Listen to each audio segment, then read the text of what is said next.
Souvent, je regardais mon frère et je me disais qu'au fond, c'était lui le problème. Ça l'avait toujours été. Ses coups mal encaissés, ses cicatrices mal refermées. Ce n'était pas de si grands coups, ce n'était pas de si larges cicatrices. C'est juste lui qui prenait tout au tragique.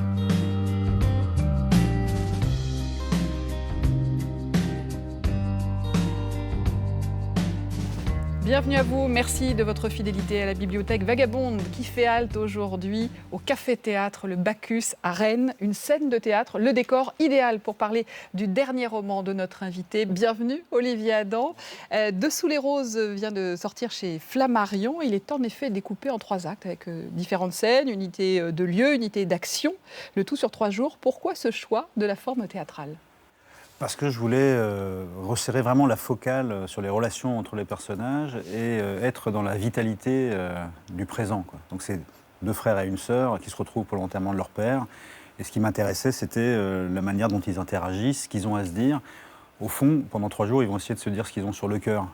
Donc on est vraiment dans la parole, ce qu'on se dit, ce qu'on ne se dit pas. Et même le passé, sur lequel ils ne sont pas toujours d'accord, il doit surgir du présent. Comme dans une pièce de théâtre où on doit voir les acteurs se mouvoir, interagir, et au fond, tout l'arrière-plan, le décor, il est juste suggéré, quoi. Secondaire. Pourquoi ce thème de la famille vous fascine-t-il ? Parce que je pense qu'on s'en sort jamais vraiment de cette famille. Enfin, je veux dire, mais je dis pas ça négativement. Je veux dire que c'est quand même quelque chose. D'abord, ce temps premier du foyer où on vit tous sous le même toit, les enfants, les parents, il est à la fois très court et en même temps il nous poursuit parce qu'il est fondateur. Il nous poursuit toute notre vie, quoi. Et les relations qu'on tisse avec nos frères et sœurs et qu'on poursuit une fois à l'âge adulte, elles sont mystérieuses parce que souvent on a pris des chemins tellement différents que si on rencontrait nos frères et sœurs dans la rue, dans une soirée, on ne pourrait pas être amis avec eux. Il y a toujours ce truc des parents qui vous disent « je ne comprends pas comment vous avez pu devenir si différents alors qu'on vous a élevé de la même façon ». Ben, la réponse est que non, vous n'avez pas élevé de la même façon. Et, si on est l'aîné, si on est le petit dernier, la parentalité, ça s'apprend aussi. Des fois, on est un peu plus rigoureux avec le premier, mais on se dit qu'on a été trop dur, donc du coup on lâche un peu de laisse pour le deuxième ou pour le troisième.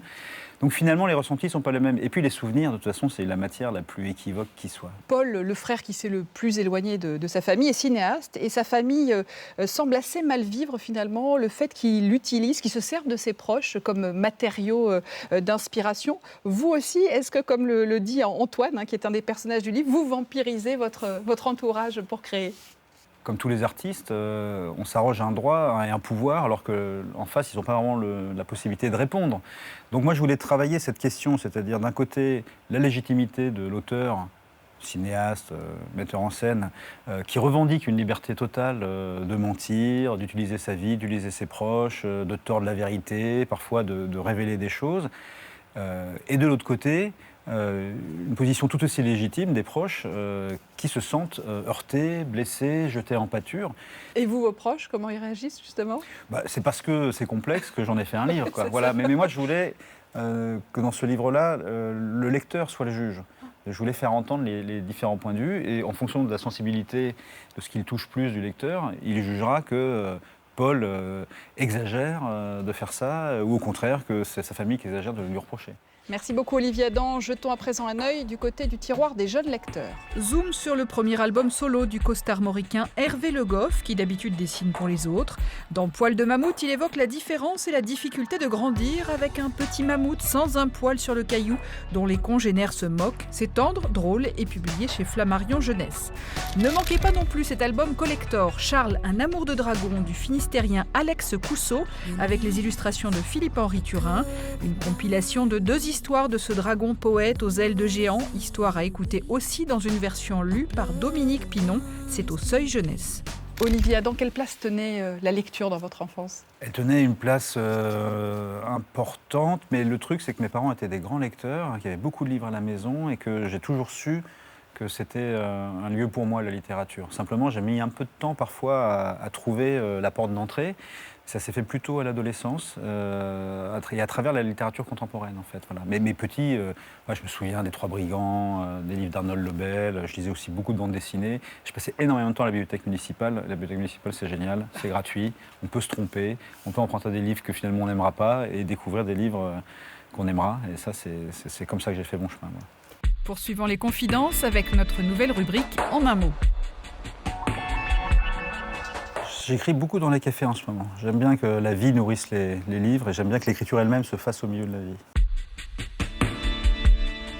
J'aime bien écouter la chanson française quand j'écris le premier jet du livre, parce que j'aime bien que les mots des autres puissent créer des accidents dans le texte qui vont m'amener sur des pistes que je n'avais pas prévues. Et quand je retravaille le texte, là, j'écoute de la musique sans parole pour essayer d'entendre ma propre voix d'abord.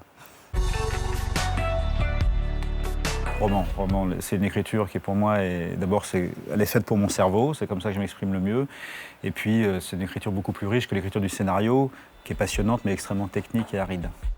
C'est le moment maintenant d'ouvrir le tiroir des libraires. Aliénor Mauvigné, qui vient d'ouvrir une toute nouvelle librairie à Rennes, la librairie Comment dire, nous présente son coup de cœur. La pluie jaune de Julio Llamazares est un roman qui se passe dans un village des Pyrénées aragonaises. On va suivre un homme avec son chien, qui sont les 2 derniers habitants de ce village qui a été déserté par toute la population. C'est un texte qui est magnifique par la profondeur de l'humanité qu'il dégage, par la façon dont il parle de la solitude, de la mort, de la vie aussi forcément.